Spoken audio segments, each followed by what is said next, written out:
Magandang araw po, welcome po sa aking channel, Love9 TV. Sa mga naghahanap po ng isang residential property sa area ng Mindanao Avenue, Quezon City, ito na po yung hinahanap nyo. Bira na po nagbebenta ng mga property dito.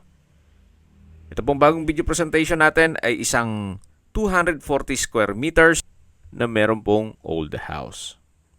Pero si owner po binebenta itong property as lot only. Ang zonal value nitong lot itself ay 11 million. Opo, lupa pa lang. Kaya kung ano man ang nakikita nyong old structure, i-disregard nyo na po ito, although livable pa naman gawa ng dito nakatira si owner. Nasa inyo naman po yan kung anong plan nyo dito.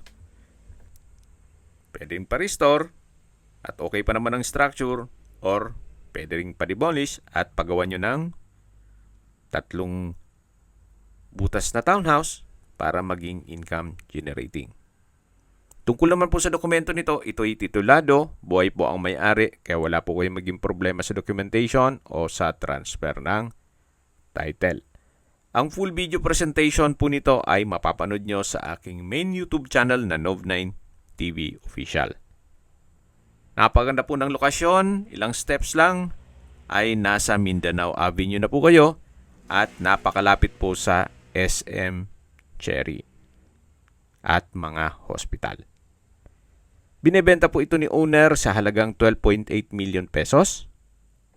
Net, ibig mong sabihin si buyer na po ang sasagot sa lahat ng taxes at expenses with regard to documentation. Kung may mga katanungan po kayo, tawag lang po kayo sa aking numero. Maraming salamat po.